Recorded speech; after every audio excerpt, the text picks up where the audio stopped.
అందమైన చర్మ సౌందర్యం మీ సొంతం. Second aqua radiance deep cleansing gel.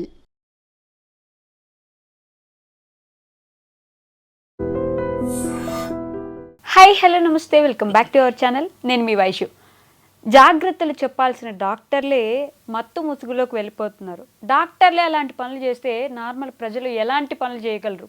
అంటే డాక్టర్లకే లెక్కలేనప్పుడు మిగతా వాళ్ళు అసలు పట్టించుకుంటారా? మరి ఈ విషయం గురించి మాట్లాడడానికి ఈరోజు నాతో పాటు family counsellor and public speaker Rajanirama గారు ఉన్నారు. మేడంతో మాట్లాడదాం. Hello ma'am. నమస్తే. నమస్తే. డాక్టర్లు అంటేనే దైవం, తర్వాత వాళ్ళని ఖచ్చితంగా అంత పొజిషన్లో చూస్తుంటాము. మరి ఇప్పుడు ఈ కేసులో ఆవిడ డ్రగ్స్ తీసుకోవడం, అది కూడా ఇప్పుడిప్పుడు కాదు, ఎప్పటి నుంచో తీసుకుంటున్నారని వచ్చింది. ఈ విషయాన్ని ఎలా తీసుకోవాలి అసలు? ఇప్పుడు గతంలో కూడా జరిగాయమ్మా కొన్ని చాలా కేసులు. ఇప్పుడు నిన్న న్యూస్ పేపర్లో కూడా వచ్చింది ఇదే న్యూస్. ఎన్నో కేసుల్ని వాళ్ళు మళ్ళీ మనకు గుర్తు చేశారు కూడా. ఓకే, అంటే మీరు అన్నది కరెక్ట్.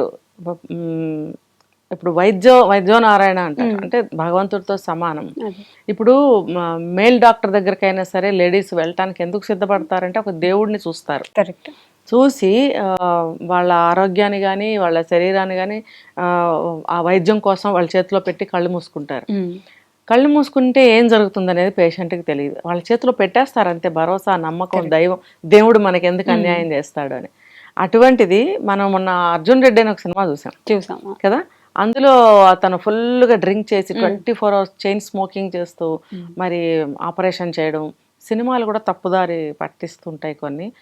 వాళ్ళు ఒకందుకు చూపిస్తే ప్రజల్లోకి వాళ్ళు ఇంకోలా తీసుకుంటారు అనమాట. అటువంటివి కూడా కొంచెం మనం ఆఫ్ చేయాల్సిన అవసరం ఉంది. సో అందులో చూపించారు. అలాగా ఇప్పుడు డాక్టర్లు అలా తయారయ్యారు. ఏంటంటే వీళ్ళు జనరేషన్కి చాలా తేడా చూడండి. ఇవన్నీ గతంలో లేవు, ఇప్పుడే ఎందుకు స్టార్ట్ అయ్యాయి అంటే దేని విలువ కూడా ఎవ్వరికి తెలియటం లేదు. డాక్టర్ అంటే ఏంటి అనేది డాక్టర్ చదవాల్సిన వాళ్ళకి తెలియటం లేదు, డాక్టర్ చదివిన వాళ్ళకి తెలియటం లేదు. ఏదో మాకు వచ్చు, మేము చేస్తున్నాం వైద్యం అంతే. దాని ప్లేస్లో కొంచెం ప్రౌడు, కొంచెం ఈగో, కొంచెం స్టేటస్, కొంచెం అది అన్నీ కలుపుకొని మేము డాక్టర్ అంటే ఇది అన్నట్టుగా చూపిస్తున్నారు తప్ప అసలు డాక్టర్ అంటే ఏంటి, అసలు డాక్టర్ ఎలా ఉండాలి, ఎలా మాట్లాడాలి, ఎలా నడుచుకోవాలి, పేషెంట్ని ఎట్లా ట్రీట్ చేయాలి, అసలు ముందు మనం ఎలా ఉండాలి రోల్ మోడల్గా. ఇప్పుడు మనం ఫుల్గా తాగేస్తూ ఎదుటివాడిని తాగొద్దని చెప్పలేం, అర్హత ఉండదు. అలాగే ఒక మంచి ఆరోగ్యం చూసుకోకుండా వైద్యం చేశారనుకో, అంటే తెలియకుండా ఏదైనా అనారోగ్యాలు వస్తే అది వేరే విషయం, కానీ చేతులారా ఆరోగ్యం పాడు చేసుకుంటూ పేషెంట్లకి ఆరోగ్యం గురించి చెప్పే అర్హత కూడా డాక్టర్స్కి లేదు. ఓకే, గతంలో కూడా ఇలా డ్రగ్స్ తీసుకోవడం ఇలాంటివి చాలా జరిగాయి. ఇప్పుడు డాక్టర్స్, యూత్ డాక్టర్స్ ఏం చేస్తున్నారంటే ఎక్కడెక్కడో చదువుతున్నారు. ఇక్కడ చదివినా కూడా మెడికల్ దాంట్లోకి కాలు పెట్టంగానే వీళ్ళకి కొత్త కొత్త హంగులు, కొత్త కొత్త అలవాట్లు, కొత్త కొత్త కల్చర్లు కావాలని నేర్చుకుంటున్నారు. అదొక స్ట్రాటజీ. దానికోసం ఎందుకంటారు అసలు? ఎందుకంటే అదొక ట్రెండ్, ఒక స్టైల్ అయిపోయింది, ఒక ఫ్యాషన్ అయిపోయింది. అది డాక్టర్స్ అంటే హై లెవెల్లో ఉండాలి అన్నట్టుగా అటువంటి అలవాట్లన్నీ చేసుకుంటున్నారు. అందులో భాగంగానే ఈ డ్రగ్స్ అనేవి కూడా, డ్రింకింగ్ ఒకటి, స్మోకింగ్. మెడికో స్టూడెంట్స్ ఎంతమంది స్మోక్ చేస్తున్నారు అమ్మాయిలతో సహా. రైట్. మరి ఈ అమ్మాయిల గురించి ఏం చెప్పాలి? స్త్రీ శక్తి అని చెప్పి ఒక పక్కన మాట్లాడుకుంటున్నామే. మరి ఈ అమ్మాయిలందరూ ఈ అలవాట్లేంటి, పోకడలేంటి, వాళ్ళు చదువుతున్న చదువుకి, వాళ్ళు ప్రవర్తిస్తున్న తీరుకి ఏమన్నా అసలు సంబంధం ఉంటుందా? ఒకప్పుడు డాక్టర్ అంటే అక్కడి నుంచి చూసి గుర్తుపట్టేవాళ్ళం, ఇప్పుడు డాక్టర్ అయి ఉంటుందని. ఇప్పుడు ఎవరు డాక్టర్, ఎవరు కామన్, ఎవరు తెలియటం లేదు. కరెక్ట్. అలవాట్లు కానీ, వ్యవహారం కానీ, ఆ డ్రెస్సింగ్ కానీ, ఫ్యాషన్ స్టైల్ అసలు మొత్తం ఒకేలాగా ఉంటుంది. కొంచెం సీనియర్ డాక్టర్స్ని చూస్తే మనం గుర్తుపట్టగలుగుతాం, వీళ్ళు డాక్టర్స్, అమ్మో ఈయన సీనియరు, ఈవిడ సీనియరు అనేది కలుగుతుంది. కానీ ఇంకా చిన్న డాక్టర్స్ని చూస్తే తెలియటం లేదు అసలు. ఏంటంటే వీళ్ళు ఇలాంటి వాటికన్నిటికీ అలవాటు పడిపోయి కామన్గా బిహేవ్ చేస్తున్నారు, చాలా నార్మల్గా అనమాట. వీళ్ళు మెడిసిన్ చదివే పీరియడ్లో వీళ్ళు ఫ్రెండ్ సర్కిల్స్ కూడా అలాగే ఉంటారు. వీళ్ళందరూ కలిసి ట్రిప్స్కి వెళ్ళడము, తర్వాత పార్టీలకు వెళ్ళడము, పబ్బులకి వెళ్ళడము, ఇంకా చాలా వస్తున్నాయి కదా, అవన్నిటికి వెళ్ళడం. వెళ్ళినట్టు ఉండరు, అక్కడ అన్నీ అలవాటు చేసుకుంటున్నారు. ఇంకా చెప్పాలంటే చెప్పచ్చో లేదో నాకు తెలియదు, కానీ నేను విన్నదైతే ఇది. అందులో వాళ్ళు ఫ్రీగా కూడా ఉంటారు జెంట్స్ తోటి, కో ఫ్రెండ్స్ అయి ఉండొచ్చు, కో స్టూడెంట్స్ అయి ఉండొచ్చు, వీళ్ళు సెక్సువల్గా కూడా ఉంటారు అని చెప్పి నాకు ఒక టాక్ వచ్చింది, విన్నాను నేను. రైట్. అది నాకైతే నేను ఎప్పుడు చూడలేదు. అంటే ఇటువంటి టాక్ ఎందుకు వస్తుంది బయటకి? మన ప్రవర్తన సరిగ్గా లేకపోబట్టే వస్తుంది. ఇప్పుడు కొత్తగా ఈ డ్రగ్స్, ఇప్పుడు ఈవిడ డాక్టర్ నమ్రత అనే ఆవిడ తండ్రి డాక్టర్ మోహన్ వంశీ, ప్రఖ్యాత ఆంకాలజిస్ట్ ఆయన. ఎవరైనా క్యాన్సర్ పేషెంట్స్ సంప్రదించాలి అనుకుంటే ఫస్ట్ ప్లేస్ మోహన్ వంశీ గారిదే. నేను కూడా రిఫర్ చేశా చాలా మందికి, ఆయన దగ్గరికి వెళ్ళండి అని చెప్పి. అంత గొప్ప పేరున్న మోహన్ వంశీ గారి కూతురు అని చెప్పి నేను ఇప్పుడే విన్నాను. చాలా వండర్ అయిపోయాను అనమాట. ఆయనకు మా ఆయన మచ్చేగా ఇప్పుడు కదా.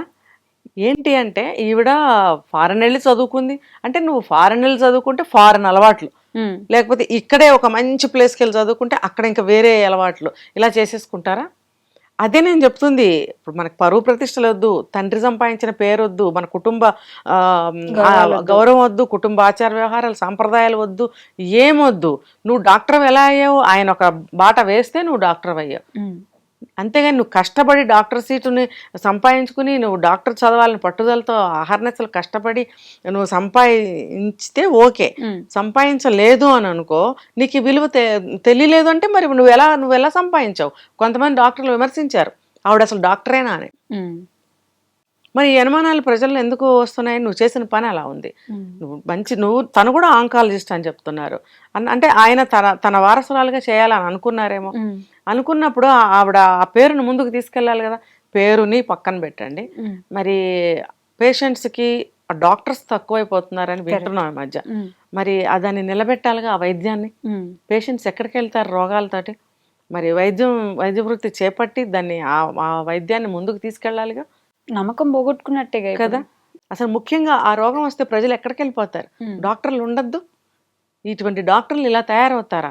తండ్రి సంపాదించిన ఎంత పేరు ప్రతిష్టల్ని, అంత ఎస్టాబ్లిష్మెంట్ని ఆమె చేతిలో ఆల్రెడీ CEO చైర్మన్ ఏదో చేశారు ఆవిడని. CEO చేసినప్పుడు ఆవిడ ఎలా నిలబెట్టుకోవాలి? చిన్న వయసులో అంతంత పదవులు వచ్చేయడం ఎంత కష్టం అండి. వచ్చినాయి అంటే వంశపారంపర్యం. చేతిలో ఇలా తీసుకొచ్చి ఇలా పెట్టారు చేతిలో. నువ్వేం కష్టపడలేదు. కష్టపడితే నీకు ఆ విలువ తెలిసేదేమో. మరి ఒక డాక్టర్ చదువు అంటే ఎలా చదవాలి, డాక్టర్ ఆహార్యం అటైర్ ఎలా ఉండాలి, డాక్టర్ బిహేవియర్ ఎలా ఉండాలి, తను ఎదుటివాళ్ళతో ప్రవర్తించే తీరు ఎలా ఉండాలి, తను చేసే పనులు ఎలా ఉండాలి. నిన్న మొన్న కాదు, ఎప్పటి నుంచో మనకి ఇవాళ వెలుగులోకి వచ్చింది. ఇప్పుడు ఇన్ని లక్షల రూపాయలు ఒకటేసారి పెట్టేసి నువ్వు ఎక్కువ మొత్తంలో స్టాక్ తీసుకొచ్చి డ్రగ్స్ ఇంట్లో పెట్టుకున్నావు అని అంటే అది నువ్వు ఎంత చేయి దాటిపోయి ఉంటావో తల్లిదండ్రులకి. ఎంత అడిక్టెడ్ అయిపోయి ఉంటావు. ఎప్పుడో చేయి దాటిపోయావు నువ్వు. తల్లిదండ్రులకి తెలియకుండా ఉంటుందా? తన జీవితాన్ని, పర్సనల్ లైఫ్ను పాడు చేసుకుంది. ఈ అలవాట్ల వల్లే కావచ్చు. ఈ అలవాట్లు చేసుకున్నప్పుడు తల్లిదండ్రులు ఎవరు దగ్గర ఉండరు నువ్వు ఇది చెయ్యకు అనటానికి. అది చేసేసుకున్న తర్వాత, అడిక్ట్ అయిపోయిన తర్వాత, ఏంటి మా అబ్బాయి ఎలా ఉన్నాడు, ఏంటి మా అమ్మాయి ఎలా ఉందని అనుమానం అప్పుడు వస్తుంది తల్లిదండ్రులు. అప్పుడు తల్లిదండ్రులు ఏమీ చేయలేని స్థితి. ఏమన్నా వాళ్ళ వంతు ప్రయత్నం ఏమన్నా చేసినా కొంతవరకే మళ్ళీ అటే వెళ్తుంది ఆ ఆలోచన అనేది. కాబట్టి ఆ చెడు వ్యసనం వైపే వెళ్తుంది ఆలోచన.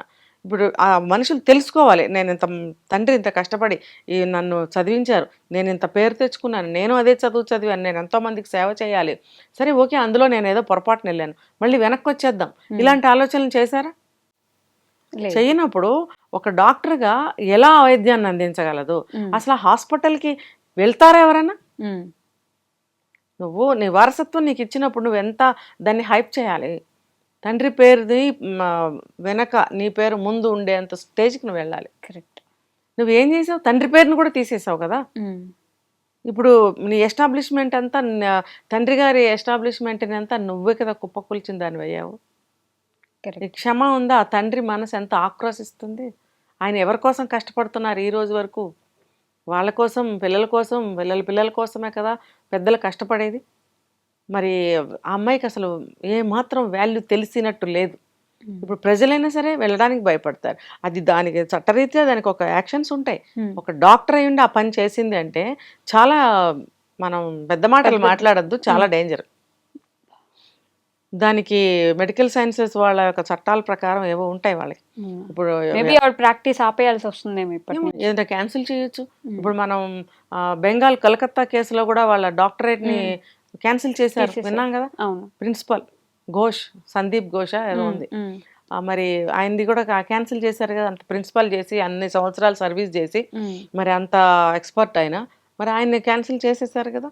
ఇంత గొప్ప గొప్ప పదవుల్లో ఉండి ఇంత చెత్త చెత్త పనులు ఎందుకు చేస్తున్నారు అంటారు అసలు? ఎవరైతే ఆ స్థాయికి వెళ్తారో ఉమ్. వాళ్ళకి సరైన దారిలో వెళ్ళలేకపోతున్నారు. ఉమ్.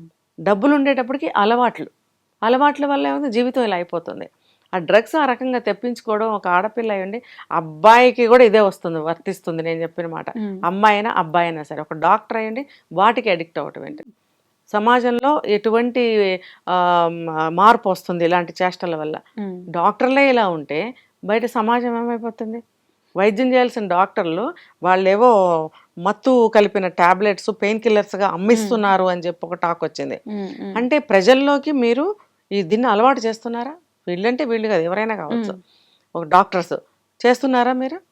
అంటే వెంటనే నొప్పి తగ్గిపోతుందని చెప్పి పేషెంట్స్ మీ దగ్గరకు వచ్చేస్తారని ఇస్తున్నారా? ఉమ్. లేకపోతే వాళ్ళు వ్యాపారం చేస్తున్నారంట డ్రగ్స్కి.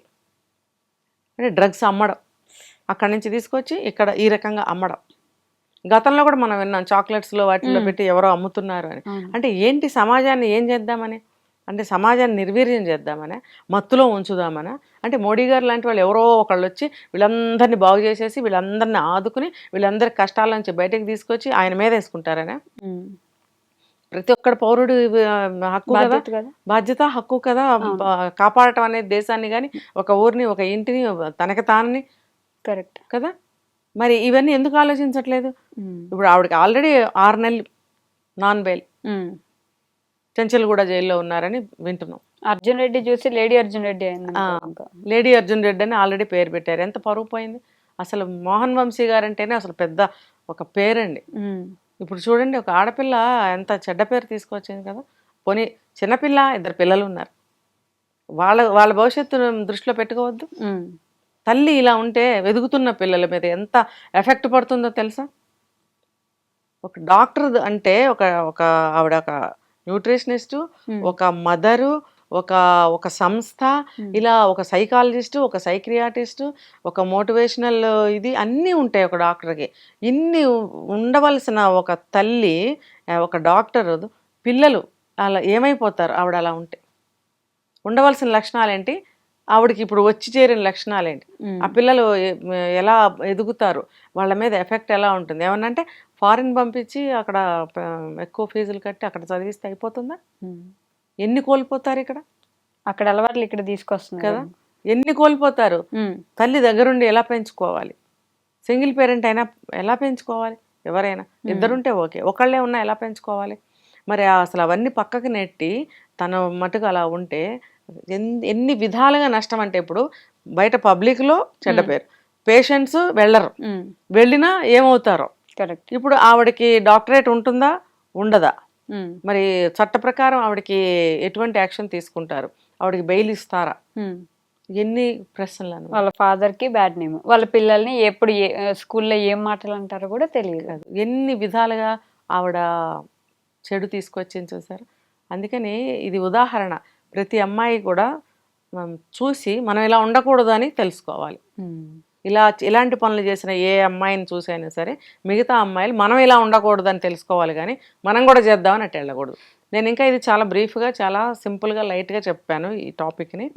డీప్గా వెళ్తే ఇంకా చాలా ఉంది ఇందులో. పెద్ద వాళ్ళు మాట్లాడుతున్నారు. దీని యొక్క రిజల్ట్ ఎలా ఉంటుంది అనేది మనం wait and see. Okay ma'am, thank you so much. Sir, one life lesson what medicine has taught you. Whatever you can do without expecting. But I really believe మన పాజిటివ్ యాటిట్యూడ్ ఉంటేనే మనం ఏదైనా సాధించగలం. గట్ని మనం కరెక్ట్గా డీల్ చేసినట్లయితే అది మనకి పాజిటివ్ హార్మోన్స్ని రిలీజ్ చేస్తుంది. షుగర్ వచ్చిన వాళ్ళ పరిస్థితి ఏంటి? పొట్ట దగ్గర పెరిగితే దాన్ని ఆండ్రాయిడ్ అంటారు, ఆండ్రాయిడ్ ఫోన్ కదా. అసలు థాట్స్ ఎందుకు వస్తాయి? బ్రెయిన్ డెడ్ అంటే దానికి ప్రపంచం అంతా కూడా కొన్ని నిర్దిష్టమైనటువంటి లక్షణాలు ఉంటాయి. మానసికంగా ధైర్యంగా ఉంటే క్యాన్సర్ జయించవచ్చు. You are a doctor for a cause sir, అంతే. వాళ్ళకి వచ్చిన ఆదాయం కాకుండా ఫ్రీ సర్వీస్ ఎంతమందికో చేస్తుంది.